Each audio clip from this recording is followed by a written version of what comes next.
Otigba Jiwere kene High Chief Promise Okudili Meka Bobo, one of New Delhi, India. Odobo Nyenjide Bube. We are saying happy birthday to you. Esibo Mado. Oga Delegi Mao. Ije, Ije, Ije, Ije, Ije, Ije, Ije. Sawa. Bobo one, Ochilo Suwa, Odobo na Delhi, India. Bobo one of New Delhi, India. Odobo ni adi. Ochilo Suwa, Odobo na Delhi, India. Esibo Mado Nyenjide Bube no mekene. Bobo one, Ochilo Suwa, Odobo na Delhi, India. Odogu ni adi. Bobo one, Ochilo Suwa, Odobo na Delhi, India. Happy birthday to you. Happy birthday to you. Happy birthday to you. Happy birthday to you. Happy birthday to you. Happy birthday to you. Bobo one of New Delhi, India. Odogu Nyenjide Bube. Happy birthday to you. Happy birthday to you.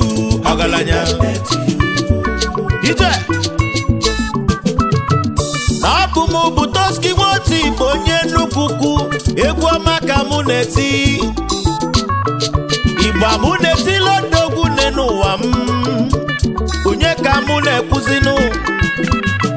Kambule kumu wejebe New Delhi, India. Kanje fodogwu. Kanje lodogwu Igba chukwu. Obuzi onye ka mune kuzinu. Onye ka mu chojebe sienu. Obulu High Chief Promise Okudili Meka Bobo one of New Delhi, India. New Delhi first son no ni Bodogu. Nnukwu in-law of India Prime Minister Nekene Mui Ogalanya. King of Voice na New Delhi, India. Esibo Madu Njide Bube. Show contact na New Delhi, India. Onye moga dili mani yadi. Nesienu na wanyi mulu nwa. Muwa obulu obotopo nwa woke. Ochosi foga bangwi ya nenuwa o. Basi ayo okudili. Okudili we tobenu. Tosienu we kusi akwukwo chebo bodo yibo. Nusienu baba mboka woke. Ewe mesia chukwu we gozizi nya gozinu. Maka onye chukwu gozilinu n'obu odogwu. Bobo wano ni bodogwu. We are saying happy birthday to you. Ogalanya ngada ifaku aku ni ife mwenwe. Ogologo ndu na risike. No ya dili ima. Kenelu mu Bobo.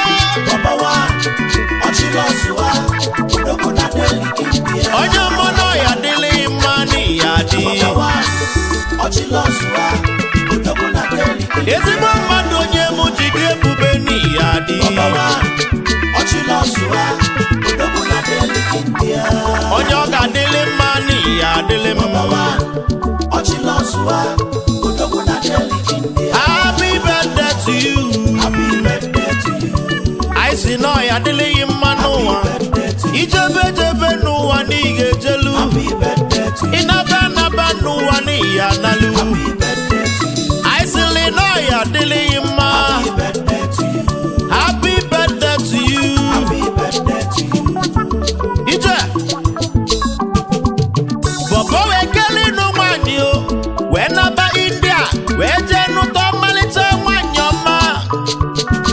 Rie okwu dịlị. Nwanyị ọma Chukwu ji gọzi ya gọzi nụ. Ọmalite ada Indian Prime Minister. Nwanyị ọma n'iga dịnụ. O wetụlụ ime wee mụọ nwa. Ọ bụlụ nwa nwoke. Ọba ya Chinazọm. Chinazọm okwu dịlị. Gị na ya na-emekọ obede. N'ezienụ ka Chukwu si agọzi ya agọzi. Ọtụlụ ime nke ịbụọ wee mụọ nwa. Ọ bụlụ nwa nwoke. Iwe bazia ya chi chisom okwudele ewe kpọba gị papa boys nọ ya dịlị mma odogwu n'ọnụ mụ na keneli nwunye gị na ụmụ gị na-asị gị happy birthday to you odogwu amụlụ n'isu local gọọmenti yo n'Imo steeti ka isi eje odogwu nọ ya dịlị gị mma nnukwute ịlọ to New Delhi Prime Minister Mudi onwere ino onwere odogwu maka akị na-enyere ụmụ Igbo n'India o ka eji wee chie ego ọchịlọzụa n'India nume keneyi Tosky Otigba onumu nọ keneli Daily King Bobo odogwu ebele ngozi ka anyị na-ebe n'isi nọ ya dịlị mma n'ezienụ na nna na mmụọ na-eme bede ọ bụrụ ngozi si na Chukwu bịa ijebejebe n'ike jelu ịnaba n'ụwa si m n'ịga nalu happy birthday to you ọchịlọzụa nọ ya dịlị gị mma sawa ije Bobo na ade odogwu ni adi Bobo ọchịlọzụa odogwu na Delhi India na-ekene mri ezigbo mmadụ jide ebube odogwu na Delhi India baba boys ni gadi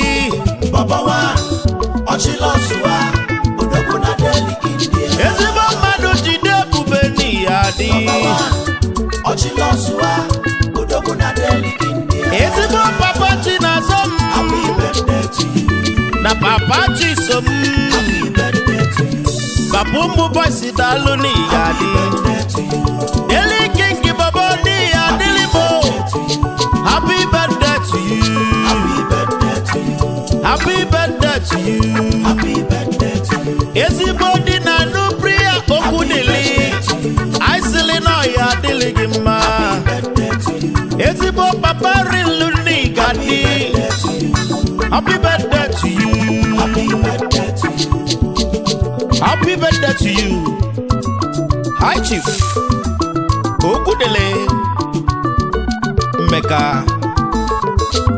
Bobo one of New Delhi, India ọchịlọzụa o mepụlụ onye ọ na-afịọlụ anyị sị na ọ ga-adịlị gị mma happy birthday